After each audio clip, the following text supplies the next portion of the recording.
have Minister Wright Rouse, an international evangelistic outreach minister.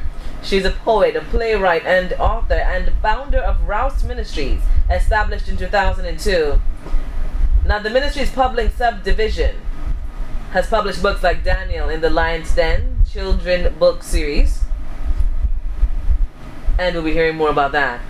So we officially welcome you to CITA Radio. Good morning, good afternoon, sorry, to you, Minister Rouse. How are you? I'm well and truly blessed. Praise the Lord. Well, you know, when it comes to being an author, and then you still have, you're an evangelistic outreach minister, how do you combine the two? Because you know we tend to focus on one area. My ministry is just Jesus. And so as I'm called to do what I have to do, I just do it. It didn't initially start as a ministry and author. I ended up doing ministry from 2002. Well, actually, I was ordained before that. But my ministry, Rouse Ministry, started in 2002. And it's only a year and a half ago that I got into writing. And then God birthed that new area. Oh, God has been birthing so much. I feel like I've got twins because they're all so close together. It started as writing, and then I actually went to get it published, and I started to realize that the people who were working with it didn't seem to know what they were doing, and I seemed to already know what I was doing. So I said, my mom said, you know what? Why are you always paying people to do stuff when you still end up having to fix it and doing it better? So I wasn't happy, but eventually I gave birth to Rouse Ministries Publishing, and it's exploded since, because from that point, within that year and a half, I think I've written about 10 to 12 books. And when God is ready to use you, He will just use you. As you avail yourself. Yes, and then from there, we just graduated into broadcasting and communication, and that is a testimony in itself. Because I never used to go anywhere outside of church. I would go places, but I always had company. I would never really boldly go someplace on my own, even as a minister. And I actually do Lent. And I, instead of actually giving up something, I gave up something. But the Lord told me, this year you're going to take something on. And I thought, can I even do that? And He said, if I tell you you can, you have to do what I tell you. And so it was boldness. It was very uncomfortable for me. I was not as publicly bold as people think I am. And it just happened, and it was very uncomfortable. And then by April, May, He said, okay, guess what? And I'm telling you, it's just taken off. I've done red carpet interviews. I've done the Soweto Gospel Choir. I'm being pulled from international people to interview them. And it's really unique. When your favorite author, Christian author, who you look up to, keeps chasing you so you can interview them, it's unbelievable. But God is so powerful. And I think the testimony alone is, if you try to do things your own way, it slows down the progress and the process of what the Lord has for you to do. If you just let Him do it, well, I don't even have to tell you. You just take off and you just follow. It's sort of like I say I follow Jesus, but my Jesus runs. Amen? Well, you know, we're talking about you being an evangelistic outreach minister. We're talking about publishing. We're talking about you as a broadcaster. But let's go back to the beginning. Who is Wright Rouse? Well, initially I got saved at the age of 7, and I loved Him. And it's funny because as a former Sunday school and youth pastor and Sunday school teacher, I always say that's where you're planting your biggest seed. And it's almost ironic because we've had to pass classes and children coming here. And I had a Sunday school teacher who I thought was so amazing. And I admired her so much that I thought, if she loves this man named Jesus, then I really need to know who this Jesus man is. And he makes her so loving and kind, he must be good. And so I actually got saved with my cousin, and the two of us, we talked about it, and we went after church and we got saved. And I was very much into church, but when you're young, you need the support, and it was sort of an independent thing we went through on our own. And then of course we got into my teenage years, and I try to tell parents, some children, they're curious about the world. They're going to want to spread their wings. We can't stop them. And the more you try to stop them, the more they're going to fight against it. And so I spread my wings and went my merry way and did what I did. I actually came back strong to the Lord because I went through a major crisis where I started going back to church, but I wasn't quite fully there. Mm-hmm. I knew there was a calling on my life, and I ran. I thought I wasn't prepared to give up everything. I just wanted to do some things. So I would tell people, "Oh, I'm spiritual." And my friends would get mad. They go, "But you're a Christian, no?" And my theory on that was, I can't claim to be a Christian if I'm not living my life like Christ or how He would want me to. So I would tell them I'm spiritual because I knew I loved the Lord and I knew the Lord loved me.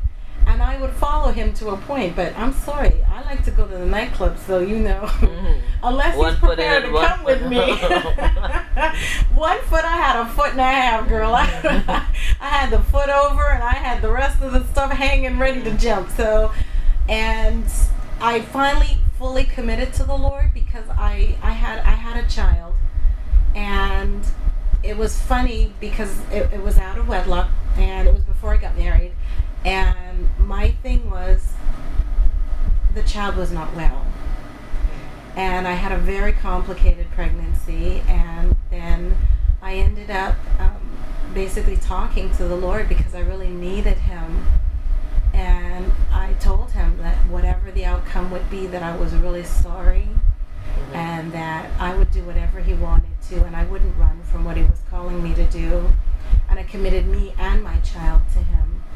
And that's when I answered the call. And sadly, my little man Daniel, he only lived for a couple hours, and then he went to go with the Lord. And I remembered that vow that I made to God, and I never gave up. And I mean, I went full time, full blast, and it's been an amazing ride since. I can tell you, because from there to then you've become an evangelistic outreach minister, yes. A publisher, and now you're here in Barbados. Yes, beautiful Barbados. What are we doing here in Barbados? Well, other than the show and the books, Rouse Ministries Publishing is doing its expansion to the Caribbean, and we're going worldwide, international as well.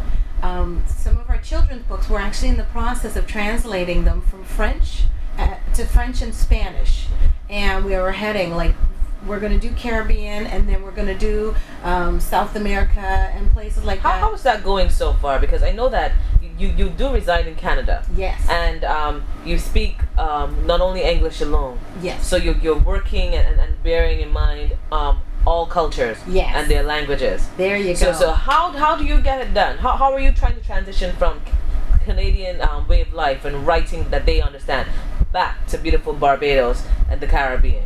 Well, and what it is, you have to remember the types of books that I do, especially the children's books. Well, they're Christian novels for the adults, and I've got a teen series that I'm coming out with as well. But the children's book, if they're not Christian, they're life lessons. Okay. So everybody can relate. I have an anti-bullying book. It's called If I'm Important, You Are Too. It teaches, everybody knows about that, and everybody can understand. And even though they're life lessons, they may not be Christian based, but love your neighbor as yourself, same kind of concept. They are Christian based, but applicable to all areas of life. Exactly. And every child, no matter where they are, is going to understand you don't bully people. There are kids who are afraid of the dark. Period. Yes, there are kids afraid of the dark. Sharing in numbers teaches children how to count while having fun and sharing. Okay. So, yeah. So we're here in Barbados, and Rouse Ministries has now decided, we're going to expand into the Caribbean. Yes. How has that been going so far? It's very, very well. The other concept, there's two parts of it. Rouse Ministries Publishing, we're calling it the Caribbean Connection. And what the intention is that we call it exchange of ideas and exchange of words. We don't want to just bring our work and other things that we work with and other authors. We want to take some of your work out, and we want to get it out to North America and to the UK. I know there's so much hidden talent in the islands, and especially in Barbados. I mean, I'm of Bajan descent, and I know the caliber of what's here, and it's unfortunate that sometimes people don't get the opportunity to expend and get it out of the island or even to another island. And that's what we really want to do, and share it. And that's where Rouse Ministries Broadcasting and Communications comes in, because we already broadcast to the world. So it brings more awareness to everybody. And you've got to imagine, if we can bring our books, why can't we move your books too? Do you know what I mean? And working hand in hand. Exactly. Now, for some persons who are listening and saying, but I've already had some stuff. I've had this collage of information. I've been writing books in my little notebook. I haven't published. How do you help them get started? Well, publishing there's a myth in publishing. Everybody who has a book and wants to do a book is convinced that everybody's going to like their book because everybody believes they have a story to tell. Not everybody has a story that can sell to everybody. The big international publishers, they don't go around and just say, hey, you've got a book? Okay, we'll pay for it. And that's what people assume.